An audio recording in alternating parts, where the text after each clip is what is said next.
Well, guys, I know Michael Bay gets smack for all of his movies and gets bashed for a ton of things and doing the same thing over and over again in his movies. I give him credit for this one thing that he did differently in this. Instead of getting gratuitous shots, tight close-up shots of women wearing tight clothing, we get shots of men working out, sweating, and close-ups on abs and muscle. My mouth hit the floor. Never in a million years I think I would see that in a Michael Bay movie. Holy crap. Good job, man. You did something different for once. Anyway, guys, hey there, what's up? It is Autobot Mike 18 here, back with another movie review. Guys, this is my first movie review of 2016, of a 2016 movie. Yay, we are in a new year, and we're watching new movies. Got a lot of movies to watch. But yes, guys, we're like 2 weeks into January already. So January, not the best movies. And I gotta say, I was a little surprised when I heard that Michael Bay's newest film was coming out in January, but at the same time, a lot of people probably weren't surprised. Oh, Michael Bay's directing this movie. It's gonna suck. It's coming out in January. What else is new? Anyway, guys, in this video, I will be reviewing 13 Hours, The Secret Soldiers of Benghazi. There we go. Yeah, in case you didn't already know, Michael Bay directed this movie. Do we have another Pearl Harbor on our hands? Hopefully not. Now, I know in the past I've said on this channel, when I bought Pearl Harbor on DVD, oh, I really love this war movie. It's one of my favorites.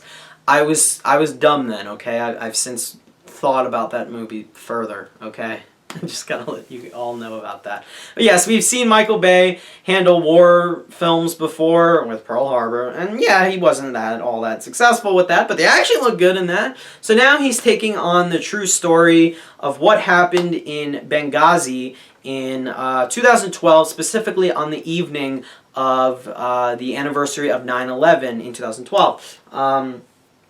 First off, we have a group of six male soldiers. I believe their name is GRS in this movie, and they're on this, not a top secret mission, but they are protecting a CIA base located in Benghazi. And this CIA base, it's pretty much, it's not that it's like illegal, it's just very unknown and very very secretive, okay? So they are essentially the security detail. Whenever someone has to leave the compound of the CIA base, they're going to send two guys to go be the security, okay? Because what if, you know, a deal or a meeting goes wrong, you have the security. That's the job of these men. And it's something that is so small that it's just like, it's basically unknown amongst everyone, okay? Nobody knows about this. And something goes wrong on the anniversary of 9/11 one evening. The revolutionaries in Benghazi begin attacking this one specific compound. They're going after a U.S. ambassador, and it's up to this group of 6 men to not only protect this ambassador but also defend their own compound, essentially. And that, my friends, is the basic premise behind 13 Hours. Secret Soldiers of Benghazi. Now, I am not going to say that title for the rest of this video because that is so damn long, okay? But this is actually based on true events, okay? This actually did happen. And honestly, when this happened, this was actually fairly recent, okay? This happened in 2012 on the anniversary of 9/11. So I never remember hearing about this at all. So I thought it was interesting that that Michael Bay was going to tackle a bit of recent history, essentially, or a recent battle that took place. And I was really intrigued for this movie, but at the same time, I was somewhat dreading it. Because coming out in January is never a good thing, okay? I usually don't go to the theater a ton unless I go see a bad movie I know is going to be really bad, and I'll include it on my top 10 worst list at the end of every year. But no, all kidding aside, so yeah, I didn't think this movie was going to be great.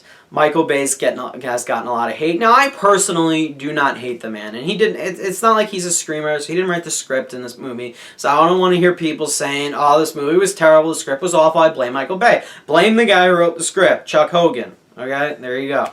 Um, but yeah, I don't hate him. Just prefacing this, I don't hate him like all of you do, okay? And Michael Bay, everybody hates Michael Bay, okay? They call him one of the worst directors working today. That's fine. That's great. I don't feel he is one of the worst directors working today. I admire some films that he's made. I enjoy the Transformer movies, as you guys know.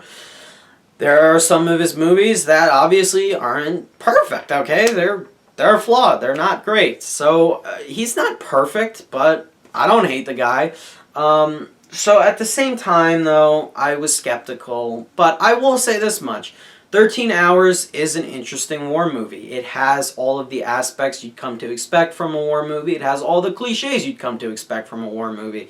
This isn't a perfect war movie like the poster that's sitting up right above me. And this isn't a bad war movie. I can't think of a bad war movie I've seen. Everybody hated Act of Valor, but I enjoyed that. Anyway, getting back to 13 Hours, I will say this much in regards to problems I had with the movie as a whole, and I wouldn't say they were necessarily problems with Bay himself, so I don't want to, just say, yeah, Michael Bay's what brings this movie down, because I don't think he was. I honestly think that there are some moments in the script that didn't quite work for me. There's some lines of dialogue that are interchanged between these characters that I didn't quite buy. I understand they're trying to give them humor in some moments to sort of give them personalities, and that's totally fine, but it didn't quite work for me. You know how soldiers make like jokes amongst each other, friends will make jokes amongst each other, that, oh, look, your daughter's she's gonna grow up, she's gonna become a stripper. That's what happens in the beginning of this movie. So it's moments like that didn't all that quite work for me.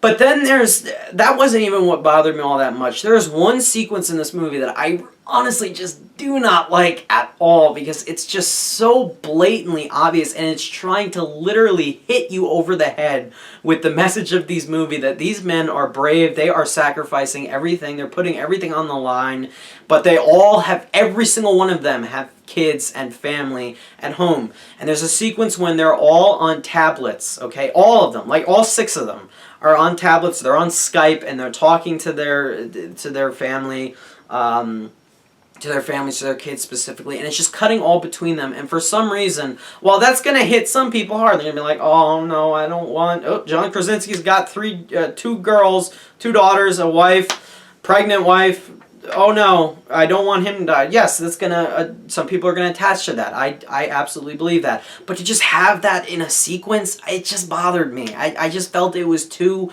cliched and just hitting you over the head. Just look at this, okay? Look. These people are all putting everything on the line, okay? Now, some war movies do that, but others don't, and I kind of like it when a war movie wouldn't do that. So I would have just done without that. And there are some moments, and I usually, like, most complaints that are directed toward Michael Bay and his action style, his directing and action style of movies, is that his action is just incoherent, okay? It's a mess.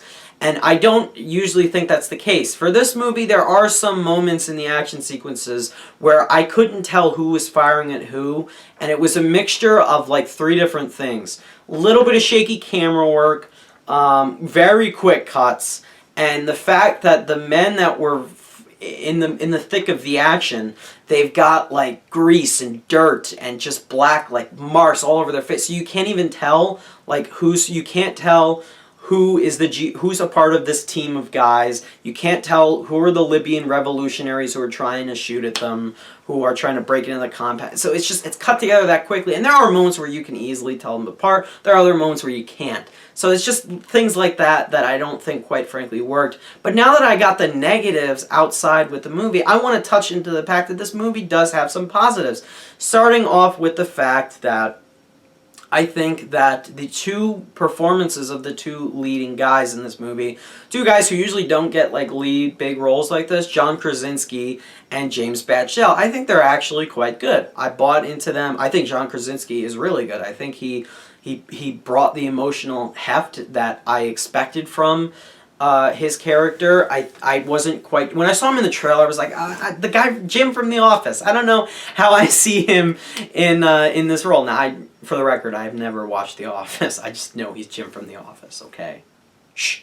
So I wasn't sure how he was going to pull off this big role of this one of the main soldiers, got a family at home, got to sympathize for him. But I think he pulled off very well. I think he's a likable guy, and I think he brought, again, as I said, that emotional heft that is what I think was required of him. And I think that worked. James Badge Dale, I think, was good. The other four guys, I either didn't care about or I just clearly wasn't meant to. I don't think they were given enough personality or distinguishable characteristics where I wanted to say, yeah, I care about this guy. I don't know, I care about that guy. I was just like, okay, those other four guys there, maybe I cared for one other guy out of the group. Other than that, no, they're all interchangeable. They're just there. But what are you going to do? Films need a focus, and it focuses on James Badge Dale and John Krasinski, and I think it worked doing so. In terms, as a war film, I think that the action sequences do work very well. War movies always need to be dark, brutal, and grittily realistic. Very gritty and realistic. I want to flinch, okay? I want to just, wince whenever I see a freaking arm hanging off a guy's limb or something. You know what I mean? That is war. Now, I've never been in combat myself. I don't hope to be. I give immense respect to the men who do put their lives on the line. But from all that I hear about how brutal it is and just being in the thick of the action and having to murder people, I really got the sense of that gritty, brutal side of war several times in this movie in the action sequences, and I think that is something Michael Bay captured very well in this movie. I bought into that wholeheartedly. I winced in at least 3 different times in this movie when somebody's arm is hanging off or somebody gets murdered in a very brutal way. Okay, I really bought into that. Incredible. It felt effective to me. I felt the tension in this movie. I really love the story beats right when these men are protecting this compound. It's like there's one wave of revolutionaries attacking them. That wave dies down. Then we get another wave and another wave. And it's just endless wave. And the situation gets worse and worse. And you're like, holy crap, this is all escalating in a very interesting way. I can't wait to see how everything is unfold. Who's going to die? Who's going to live? It's all interesting in that sense. And I think that worked very well. I think the score is very good in this movie, and I got to give mad props to the production team and the makeup and effects people. I think they did an amazing job with the blood and the gore and the even though it was hard to distinguish some of the characters in moments because of like the black like face paint and everything obviously that was put on them to mimic like rubble from buildings or whatever or explosions.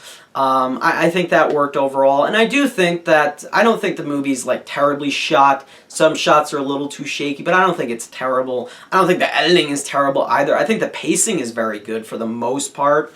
The beginning might be a little slow, but I think it definitely picks up in terms of excitement. And yes, everyone is going to bash Michael Bay for directing, and everyone's going to bash him for his usual trademarks, namely insane product placement, lens flare, shaky cam, whatever, okay? Of course, explosions, but I think that the explosions especially, I don't want to hear people bitching that there were explosions in this movie. Don't complain about it, because this is war. There needs to be explosions. People are firing mortars. Okay, I can't talk today. They're firing mortars, RPGs. I want to see explosions. And why not hire the guy who is the master of making things go boom? Okay, so good job on that part, Michael. But yeah, there's one explosion in this movie with the white fireworks where we're like, why did that just go off? Other than that, all the explosions felt right.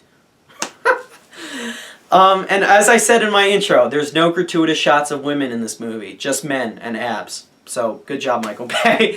Other than that, guys, the action scenes are entertaining, and the end did something that I expected it to do, pay respect and tribute to these men. And I absolutely felt, even though I didn't feel for them as characters, I felt for the actual people, okay? I didn't see the actors, okay? I didn't care for these actors. But what I thought of were the men who actually gave their lives during this day, during this event, during this 13-hour period. I felt for them and said, I immensely respect you. I haven't heard of this story, but I respect what you just did for these people, for the CIA base, okay, for this mission that you were tasked to be a part of, but nobody is going to know about it. Nobody is going to know how important it is or anything because it's so top secretive. Nobody in the U.S., they're not going to know about it. And I got to immensely give them credit for that, the actual people, and I think the film paid respect to them in a very nice way in the end credits. That said, Secret Soldiers of Benghazi, 13 hours...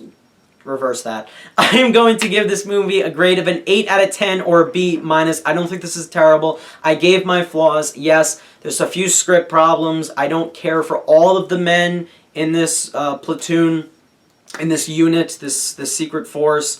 And some things may be incoherent, but everything else overall worked for me. I was not sure going into this movie. I would say see it at a bargain price. It's not like it's going to waste time. It's not like it's a terrible movie. It'll kill a good 2 hours if you got the time. And it is entertaining and suspenseful in moments. That's why I'll say it worked. So there you have it, guys. That is my review for 13 Hours, The Secret Soldiers of Benghazi. Thank you guys so much for watching. Hope you enjoyed my review. Leave me your thoughts down below on the movie. As always, thank you so much, guys. I will see you in my next video. Bye-bye.